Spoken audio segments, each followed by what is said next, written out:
Please, I'll wait a few minutes before I begin actually teaching. So the first few minutes are for people just come in and let know that they're here in the live chat. So I'll just wait till some of you have dropped in.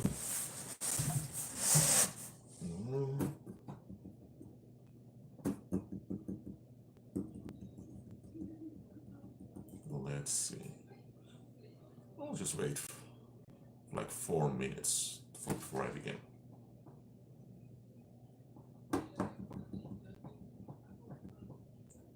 The live stream of the day is called Know Thy Neighbor.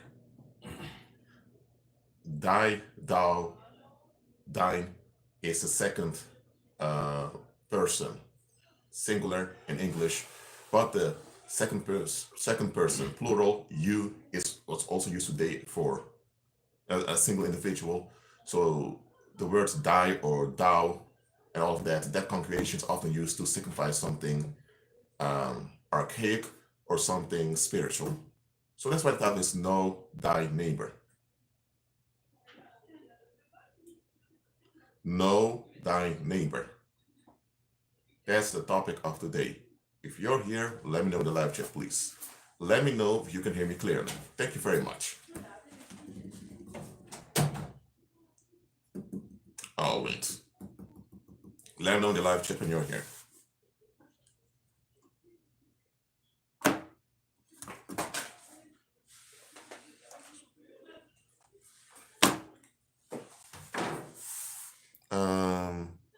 Live's Fun 101, thank you for being here. The rest, please let me know that you're here also. Thank you very much.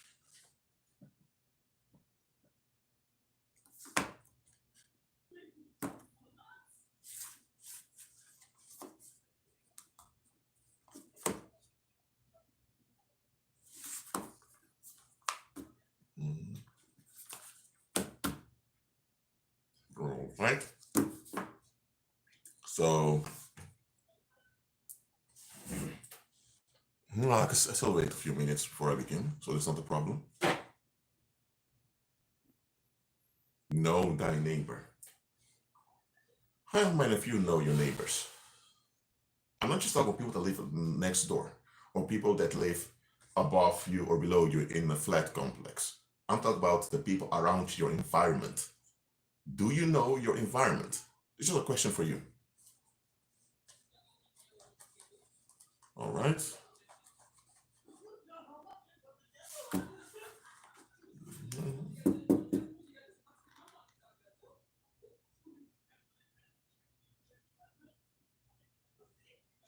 All right. I have no Bible verse for today that we're going to use as a guide. I don't always have one for a live stream. Sometimes I do. Susan, thank you for being here. And for everyone that's already here, only ask questions in a live stream related to the topic, please. Thank you very much. All right. So I'll wait 2 more minutes. After 2 minutes, I really begin. No exceptions. So if you're here, let me know in the live chat you're here, please. Those who have already done it, thank you very much. Okay. 1 minute and a half before I begin teaching.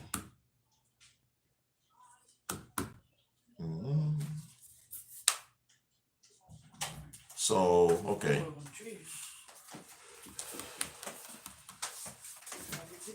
Hold on. 1 more minute before I begin. So impolite. You came on my face.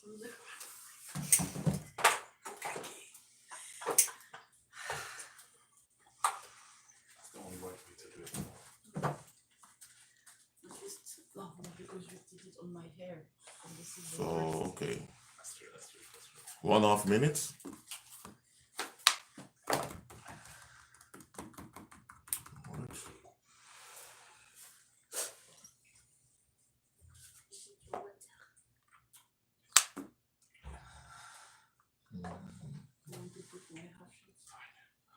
Okay.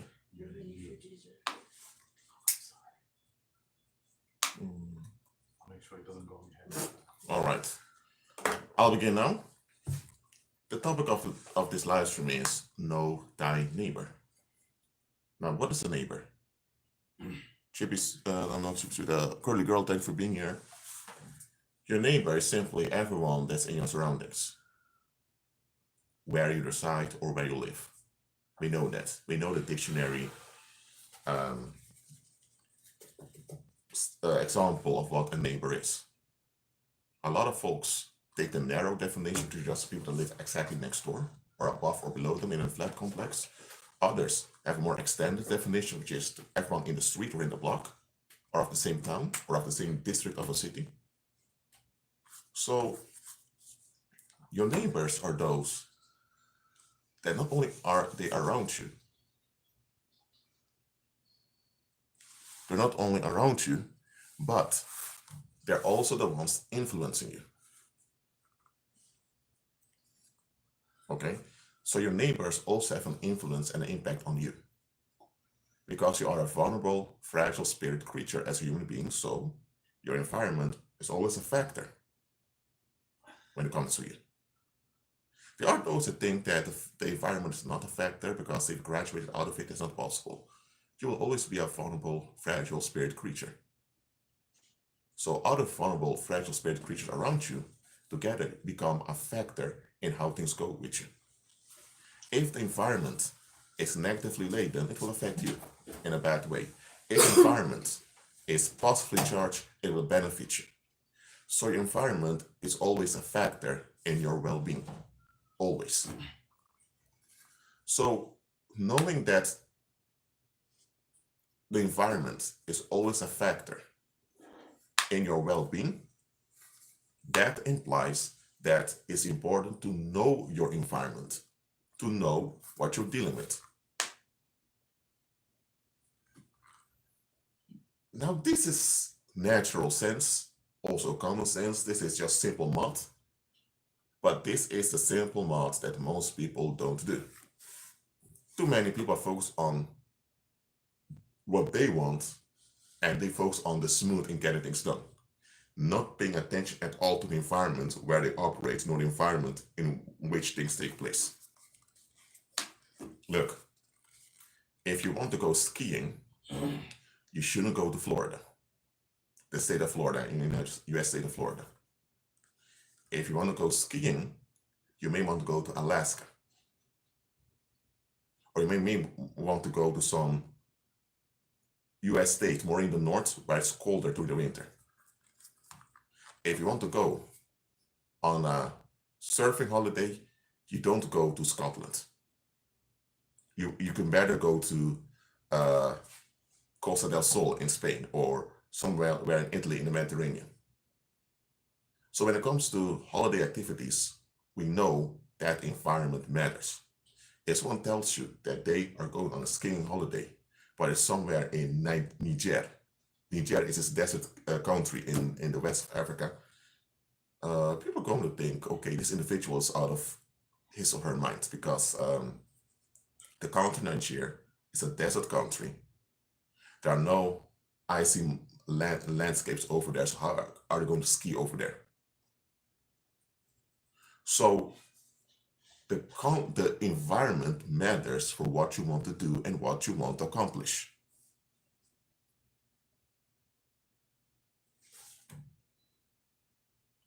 So when you realize that as a human being, you are a vulnerable, fragile spirit creature, and you need a backup, you also realize that the environment is always a factor. So whatever you do as a saint, always realize the environment is a factor. Now, you can have influence on the environment. Even unbelievers can do that. So that's not a problem. But still, you need to consider the environment as a factor. And here's where many saints go wrong. Well, actually, believers. Because a saint is a believer that operates in the power. Too many believers haven't graduated into sainthood yet. So when they're praying, decreeing, declaring, and doing all of that, they don't consider the environment. They simply don't. now, you may ask, but Rashid, what's so difficult? What's so wrong about that?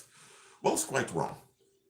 As I mentioned before in examples I gave in the beginning of this live stream, if you want to if you want to catch the train,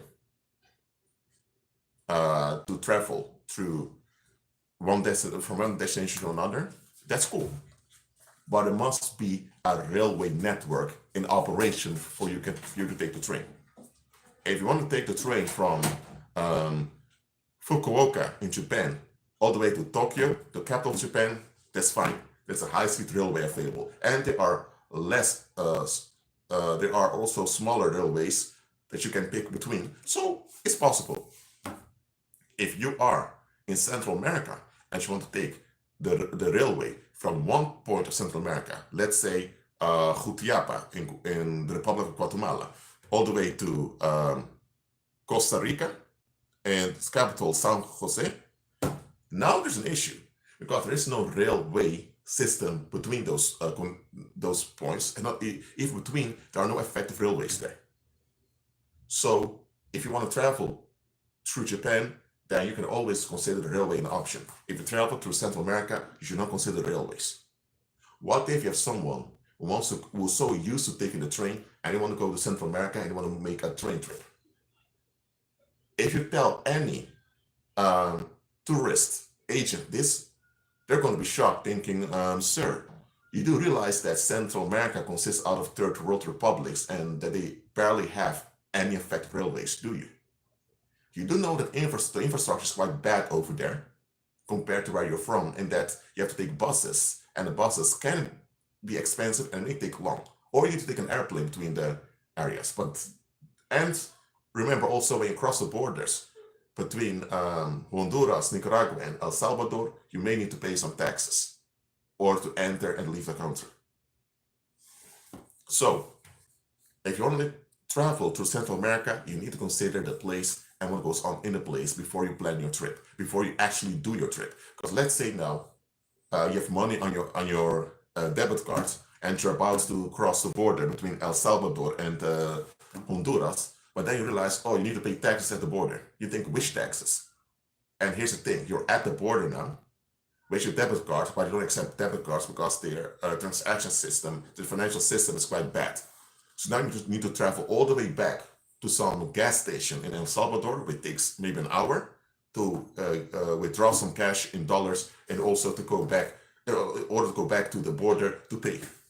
All that delay could have been prevented if you knew from the start, hey, they don't have railways over here. It's only by buses that you can transport by land. And when you travel by bus, it may take maybe a day or two, and you need to pay taxes at the border. How much are the taxes? So if you have a bunch of cash withdrawn from the ATM, ready to pay the taxes, okay, then you're prepared.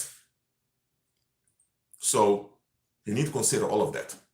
So if you're about to travel and you don't consider the environment where you travel, you'll face a lot of unnecessary difficulty, and you may face challenges that you could have prevented. The similar is in daily life. Too often people do not consider the environment as a factor. And it's quite silly, actually, that people don't do that, but that's how society operates. And why is it many people don't consider the environment as a factor? It's because they were never told by the people that raised them that they have to pay attention to intuition. Now, some people were told by the parents, listen to your intuition, but even those people were often stuck in religions and all the type of stuff. So to effectively assess your environment is something very few people are capable of doing. Most people rely on others or on experts to tell them about an environment. Now, there's nothing wrong with relying on the advice or the insight of an expert. However, to only rely on the insight of an expert, that's idolatry, and that can be dangerous. And this is the type of idolatry Satan is using on the masses all the time. So do you understand now that it's quite important to fully assess your environment? Let me know in the live chat.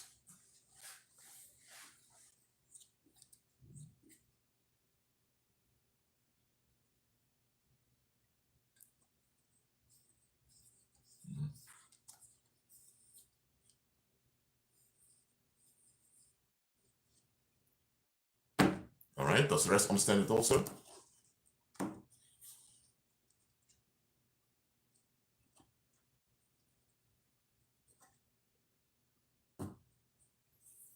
So let's say you are about to do a photo shoot in the United States, and you have models willing to sign up for the photo shoot because everything is paid for, including the plane tickets, the hotel is paid for. So you have models who are very excited, and yes, we're going on a photo shoot. Everything's paid for, and we're going to be paid also. But one of the models asked, where's the photo shoot being taken? Because it's an urban photo shoot. Some people were taking LA, others were thinking San Francisco, some were taking Miami, some were taking New York. But then they find out that the photo shoot will be taken in Chicago. Now suddenly, when they figured out it was Chicago, most of the models canceled. They don't want to participate anymore. Can anyone guess why they all declined or withdrawn the moment they heard it was Chicago? Let me know in the live chat. This is an example I'm using, but let me know why you think they would cancel when it comes to Chicago. For those who are from the United States, you probably know it, but let me know in the live chat what you think. Always.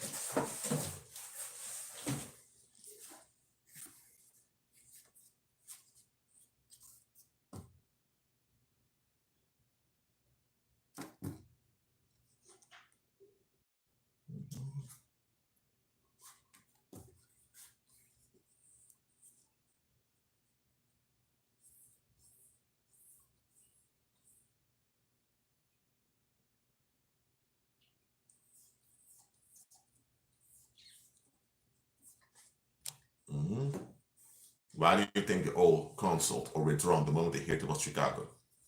I'll wait for another minute before I continue.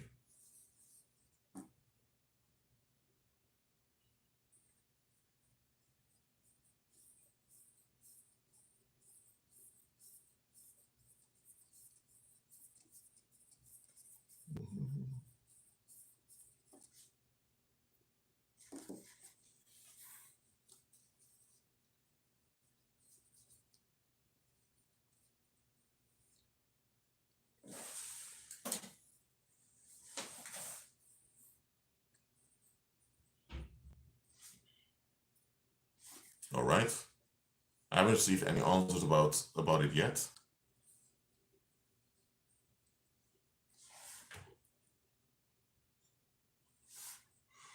Now, the reason why many of the models cancel because it is known that Chicago is a homicide capital in the United States. It's not only a lot of black folks that are being killed over there, also a lot of white folks, a lot of Hispanics. So Chicago is a murder capital. And in that murder capital, there's a lot of gang activity, a lot of criminal activity, and a lot of criminals that are wanted. So the models realize if they go on a photo shoot, an urban photo shoot in Chicago, some of those gang members, some of those criminals, maybe on the street thinking what goes on, what's happening with all those cameras, and they didn't get negative attention from negative people. And that may make them a target of violence. So the models had discerned, thinking, you know what, we're not going to do this shoot. I don't care how much it pays, because it will be a danger for our lives to be there to begin with. I'm surprised many of you didn't come up with this. Well, I know that many of you who are watching are from the United States. But that's another thing. The environment where things take place, is it a constructive environment or is it a destructive one? If it's a destructive environment, it means that the environment needs to be invested in, needs to be addressed. If it's a constructive environment, then the environment needs to remain constructive against bad influences.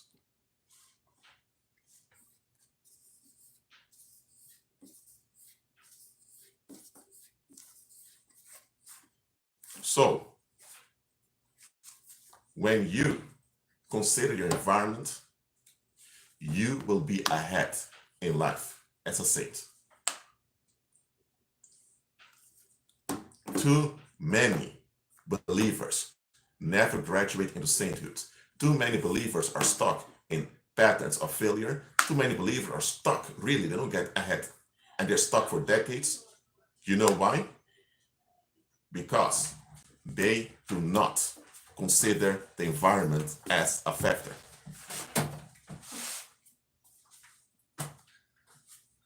So let me give an example of this. Let's say that, let me give an example. Let me think of something. Let's say that you are in Africa. Let's say you are in sub-Saharan Africa, okay? And you're a believer over there and you're praying for abundance for your business, okay? Well, that prayer, decree, or declaration is going to work. However, the location where you're at, the type of folks that inhabit that place are often nomads, or it may be revolting tribes against the local governments. So there's economic activity happening over there. But if you become prosperous in that area, you are going to attract that attention from the conflicting people that are around. Now you may say, Rashid, what does this have to do with it? Well, just think about it. Let's say you become prosperous in sub-Saharan Africa. And let's say in sub-Saharan, I mean actually in the north, around the desert, Sahara Desert.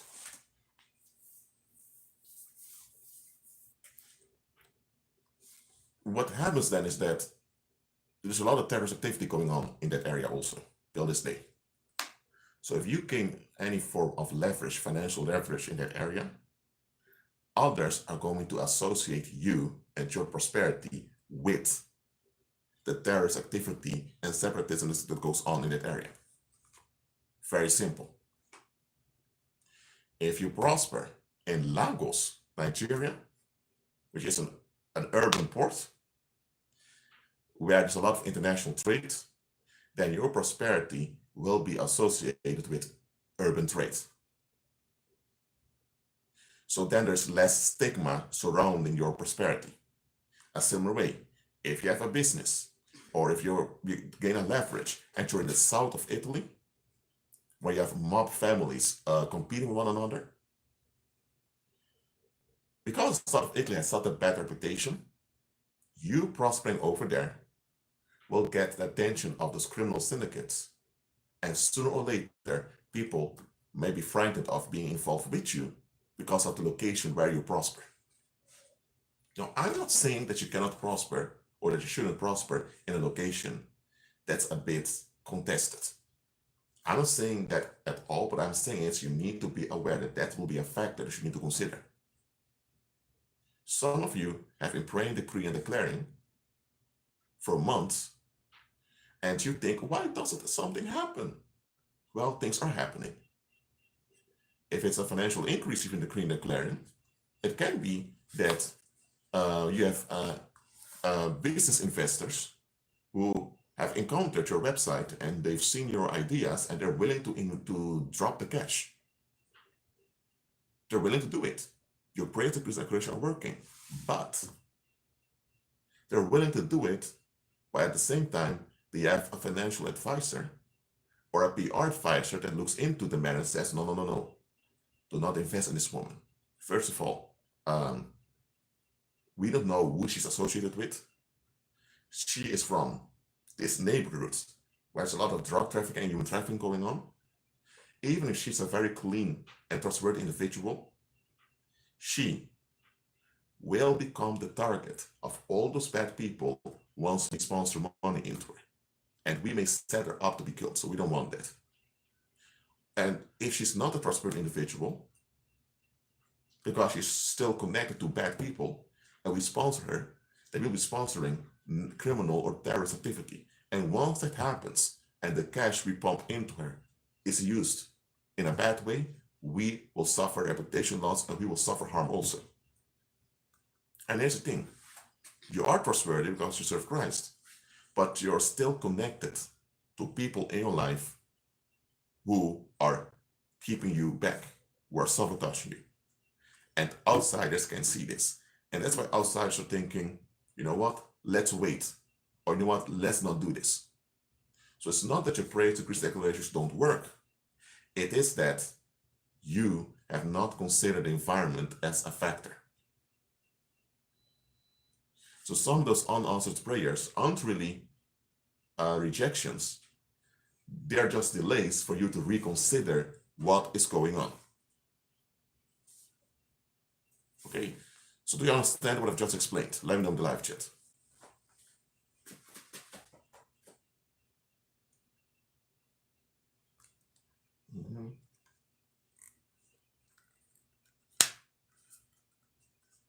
I'll wait till I get an answer.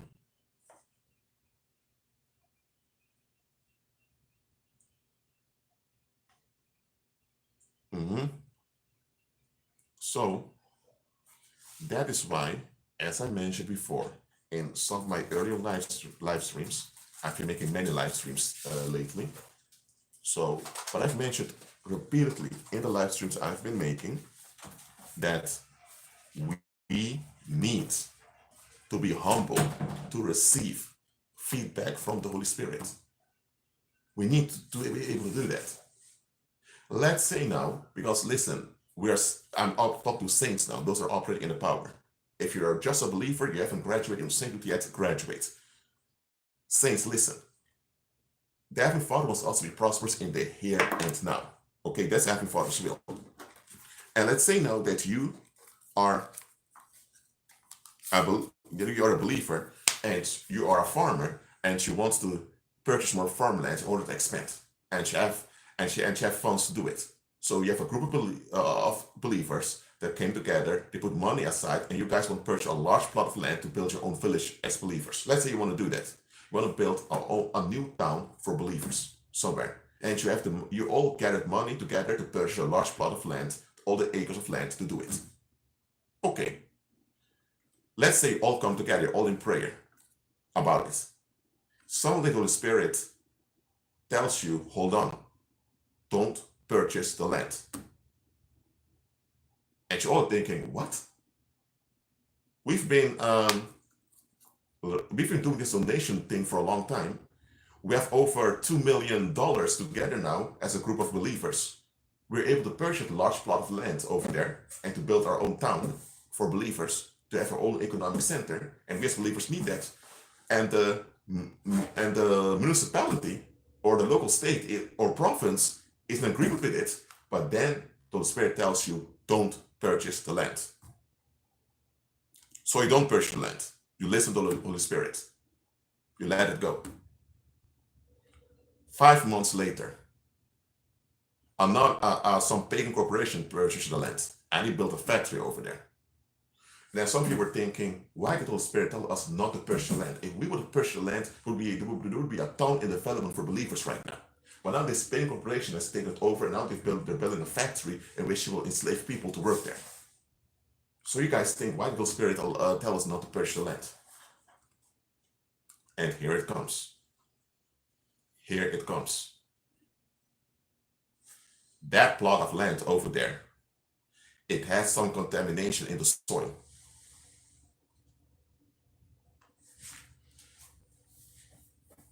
Okay, there's contamination in the soil over there. So if you would have purchased the land, you have to deal with contamination in the soil. And here's the thing, the government did not tell you about the contamination in the soil, because if they would tell you that, they wouldn't purchase it. So the government even scammed that pagan corporation in purchasing the plot of land. And later, pagan corporation is going to deal with all the high taxes to deal with cleansing the soil. And not only that, if you would have purchased a plot of land over there and you would have built that town for believers, eventually mobs would have surrounded the town. Mobs from nearby cities were surrounded the town. So later, you as believers find this plot of land in some other country at a river near the ocean, and you purchase that one. And now not only do you have a town, you also have a pier. So you have a small port. So now you don't rely on the highways to transport any goods. You can just ship them out. So you see now how you receiving the feedback of the Holy Spirit is important. You see now how receiving feedback from the Holy Spirit will prevent a lot of unnecessary trouble for you.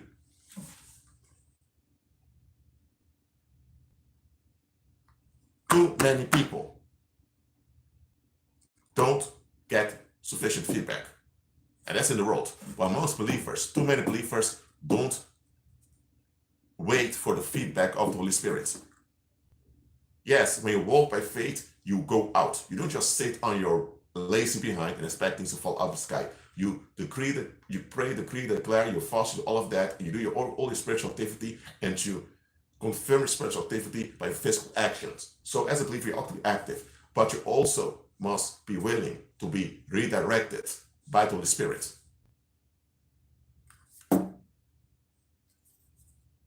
And that is why there are times believers get involved in projects, and the projects unfold smoothly. So because the projects unfold smoothly, people assume it's blessed by the Lord.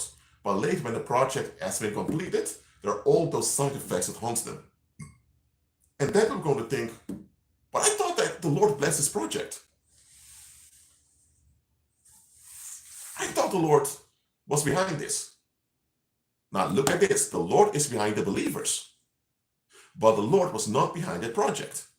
That's two different things. Why? Let me give an example. In many of those churches out there, you have the pastor that says, we need to get a bigger building. Once we get this big building, we will have our own gospel center in which we can reach the world. So you attend that church, you think, oh, to have a gospel center where we can have our own media operations, that makes us independent from the pagan mainstream media. And that's what the pagan pastor is telling you. We can have our own Christ-centered media if we have our own gospel center. So you think, whoa, our own gospel center, I'm all in it. I'm all in for believers being autonomous and not dependent on the world's provisions. So the vision sounds good. The pastor receives visions, all of those things about it. And you can see that there's money being raised. You can see that things are moving. So you think, I'm a believer too, I want to contribute to this. Okay, but hold on. Did you go into prayer for the Holy Spirit to confirm to you that the Holy Spirit is behind this? John, thank you for your super chat donations, very well appreciated. Did you go to the Holy Spirit in prayer and in fasting so that he could confirm to you whether he wants you as a believer to be involved in this project? And here's the thing. That pagan pastor is a pagan pastor. He's not even a real believer. He's just an agent by the shadow government to deceive you. So this gospel center he's talking about, once it is constructed, it will be the same pagan corporations that will use it to divert the mass away from God's will. But will use the name of Christ often. You have Christian TV shows, Christian this, Christian that. The label Christian and the label biblical will be used, but it's the same pagan operation as the mainstream media. So it's a deception. But because you look at the evidence of it working, you look at the success was smoothly, you thought it's from the Lord. And such scams happen often.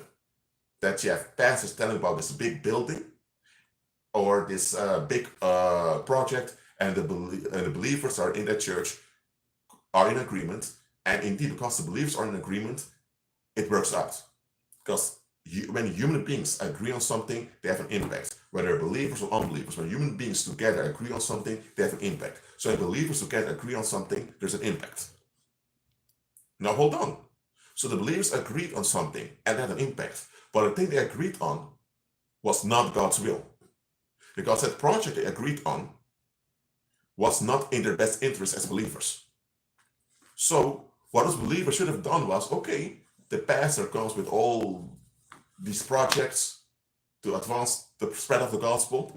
Let us go into prayer. Let's see what Holy Spirit says about this.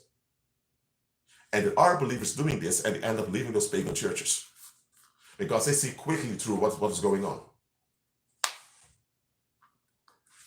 And there was one of such projects. When I was 17, I was 17, 18 years old, a long time ago. There was this pagan pastor. Back then, I had difficulty admitting it was just a hoax, but okay, now I admit it's a hoax. And he was talking about this building that he wanted to build. And I donated some of the money I earned by working at a supermarket for, what is 17, 18, 19? But okay, I worked at a supermarket for a little while, for about 2 years. And I donated some money to it. Because I thought, hey, he's a pastor, he has the Holy Spirit, and he's prosperous. So I will contribute to this, and as sowing a seed, it will work back on me also.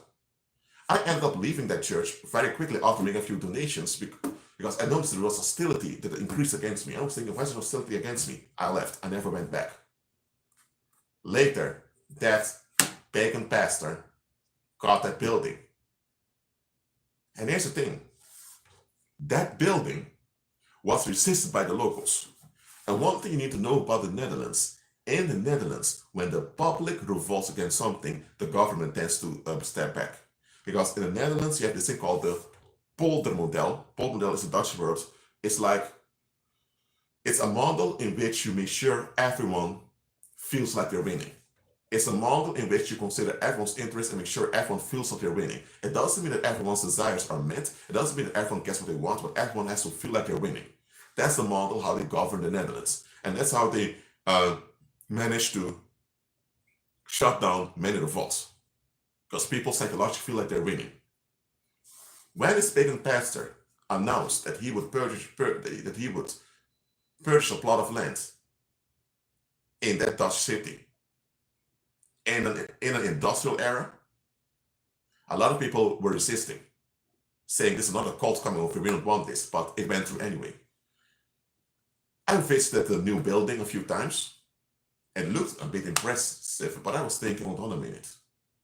Why is this church building constructed in an industrial area where you have, I believe, Nissan and some other car branches also located? There's a neighborhood with a school over there where people live near an industrial street, and you also have a highway over there, and it's at the highway, at the industrial site, at the near a public secondary school. But in order to come to that church, you have to walk a long way near a tiny, not forest, but near a tiny park. I was thinking, during the winter, it can be quite dark here in the Netherlands. If you have church services in the night, and it's quite dark, and people are all coming away from church service, this is a very easy spot to kidnap people. Because it's quite dark around here. There are not many streetlights. I was thinking, okay, this is off. And why is it near an industrial era? In an industrial era, only corporations can hire or purchase land if there is a financial revenue for the economy of the country. So I was thinking, there are no shops in that new building. So what is the revenue for the government and the country for this church to be located over there? No church is built in an industrial area. None of them. And none of them are so remote that you have to walk through a big portion of green forest, not forest, but a green park in order to arrive there. And one of my relatives, when we passed by in a car on the highway, we saw that church, and we noticed that there are those small vans in there, those small buses located in the private area. Well, in the private area of the land, they built a small canal around it. Then they put an edge of iron, and then you have a small garden of just rocks, and then you have the building. And that small garden, you had some small buses in it. And me and my relative were thinking, why are those buses over there and the building is not operative during the week? So more and more, we began to see this project is not from God. The name was a Catholic name, even though it's a Protestant movement. That's already a bad thing. They used the color purple as the color of the organization. The color purple is used by pagans to signify you're being hoaxed. So everything became clear that this was a hoax from the start. That's why years and years ago, when I was in my late teens, when I didn't exactly realize any better, when I donated, the Holy Spirit caused me to leave that place. Because I was always praying, asking the Lord, what do you want? What do you want, Lord? What do you want for my life? The Lord never told me back then that in the near future, you'll have a YouTube channel reaching a lot of people online. The Lord never told me that. The Lord just didn't tell me anything over what was about to come next year. I just had to trust him. I was always asking, Lord, what do you want? What do you want, Lord? I was really praying every day. The Lord just got me out of the pagan church to begin with. And now I know why. That's why I'm telling you, we must always wait on the feedback of the Holy Spirit. And the Holy Spirit is not allowing you to wait for months or years to give you feedback. The Holy Spirit will give you sometimes feedback within a few seconds. Sometimes feedback will come within a day. But the Holy Spirit will always give you feedback when you're praying, decreeing, and declaring. And that's why we must be willing to process the Holy Spirit's feedback.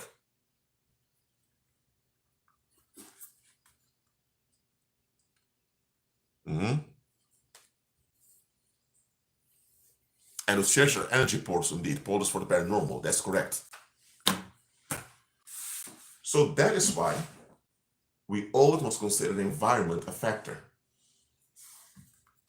If you grew up in a place where many people have issues against you, then it may be better for you to leave that place, leave that town or that city, or to leave that state even, or that province, or whatever, leave that place, go somewhere else. Because here's the thing, negative energy cannot be transported so swiftly throughout the earth. Within 5 kilometers, negative energy is very direct. After 5 kilometers, it becomes weaker, and after 20 kilometers, it's almost not effective anymore. So if you remain in that area where people have a lot of issues against you, all those issues against you become a paranormal wall of violence that will hinder you in whatever you do. You are applying for jobs. Every time you apply for a job, the employer that receives the application feels threatened. Well, reading the application, he doesn't know why, but because he feels threatened, he pushes the application aside. You are about to graduate college, but every time there is a hindrance in the administration. Or you are meeting new people, after about new people notice there's a lot of contention against you and they stop calling you. So you are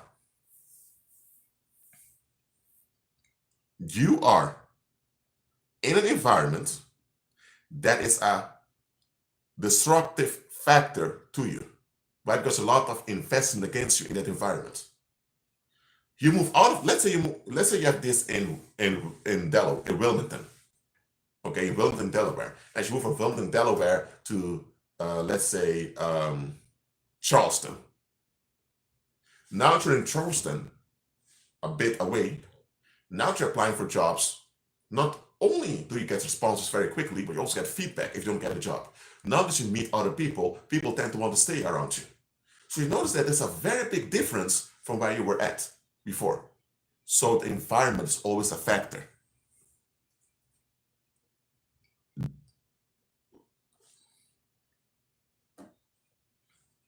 That's true what Joe is saying.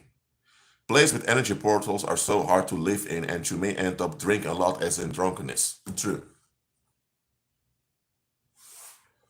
So it can be.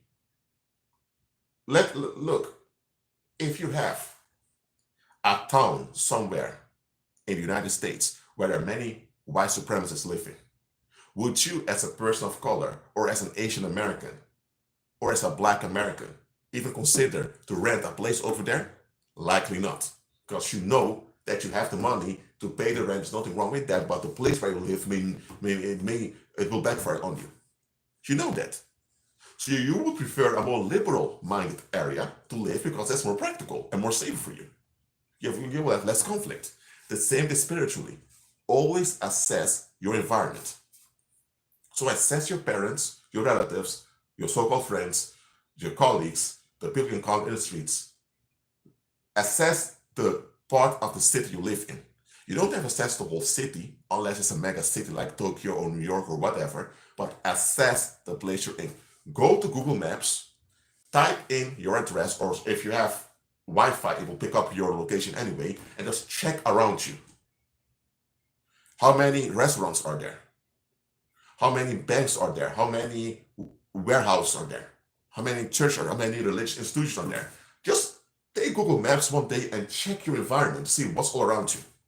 And if you notice that, oh, there are many churches over there, ask yourself, why are there so many churches in this small area? Okay, then you go and check the crime statistics and realize, hold on a minute, there's a lot of crime around there. How come there's a lot of crime around there, but also there are too many churches around there? Then you realize, there's a correlation between those many churches and the crime. So that means that those churches there are just a cover-up for the crime that goes on. You figure out what goes on in your environment.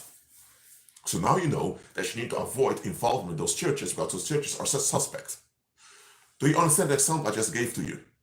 Assess your environment. Today you have Google Maps, today you have the internet, or today you can go to public libraries. So today make use of technology because we can assess our environment much better than our ancestors or believers in the past because we have all this modern data available to us. Assess your environment from time to time. I would say assess it twice a month. You don't have to do it every day, but do it at least twice a month. Every 2 weeks, assess your environment where you're at.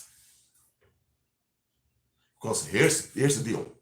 Too often, we don't assess our environment. But a stranger, an outsider comes, and they haven't even assessed the environment, they already pick up what goes on in the environment. For example, I lived in Spijkenisse. Spijkenisse is a Dutch pronunciation. I lived there in my one-room flat. I already told you about that. I went to the local mall, which was in a street with shops and all of that. I went there a few times. I was there every day, just a few times, just to purchase groceries or whatever. I noticed that when I was there that there were some shops that were closed. I was thinking that you just want to maintain this. But it was when that one believer visited the place and he noticed that the mall is almost empty on a busy day. That was a wake-up call for me to realize there's more going on in this place than I've noticed myself. Look, I thought I knew where I was living. Guess what? The Holy Spirit corrected me. I knew something about where I was living, but I didn't fully assess the place. And the Holy Spirit sent another believer to remind me, assess the environment.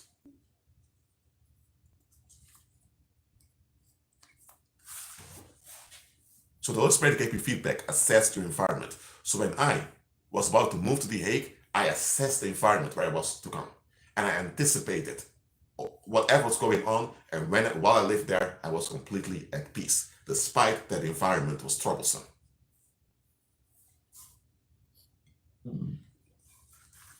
And that will be a testimony too, saints. When we assess our environment and we are ahead of everything that goes on there, good or bad, then the public will notice that despite all the bad and weird stuff going on in the environment, we're not touched at all. At all. And then you're going to think, what's wrong with those people that are never touched by what goes on around there? There's a person of color, but the racists never seem to notice the individual. How is that possible? Or there's a lot of crime around here, yet criminals, when they see that guy or that woman walking, they kind of become scared and walk away. People are going to think, what's wrong with this individual? What's wrong with this individual is never affected? And then they're going to realize, aha, we get it. This individual has some spiritual power behind them. And if sooner or later they're going to figure out what the spiritual power is. And that will be a good testimony. And then you'll be able to explain to them where your power comes from. All right?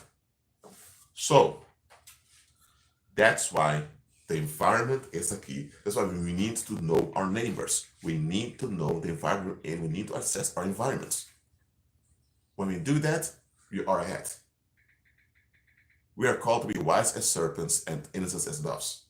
Serpents are flexible creatures. We're meant to be so flexible, yet firm in Christ that nothing goes unnoticed to us. We should be the ones that are aware of everything collectively that goes on in our environment. That's how we're supposed to be. But often we're not like that yet. And that's why I'm making these live streams to teach you, and the Holy Spirit is using me to give you feedback to assess your environment. I keep repeating it because we need to do it. You can take Google Maps as an example, or you can look at old maps, how the place used to be. Do some small historical research about the place. Also check recent crime statistics. Check the buildings or the businesses that are there, how many people live there. Assess the place. Look, there is no corporation out there that's going to invest in a shop or in an undertaking without assessing where it is. If McDonald's wants to put another franchise somewhere in Tokyo, they're going to check that place in Tokyo where when they open this new McDonald's. Okay, there are a lot of people there that may become customers of McDonald's, but is it a safe place for our employees? Or is Yakuza active over there? McDonald's going to send people to assess the place before they invest in that franchise over there. And if you realize after assessment this is too risky, they will not do it. So how can it be that pagan corporations, they assess environments before they do their financial investments? Yet when it comes to saints or when it comes to believers, we tend to just see what happens. I understand it, it's childlike faith, just see what happens. But that childlike faith must develop in mature sainthood, in which we master walking in the power.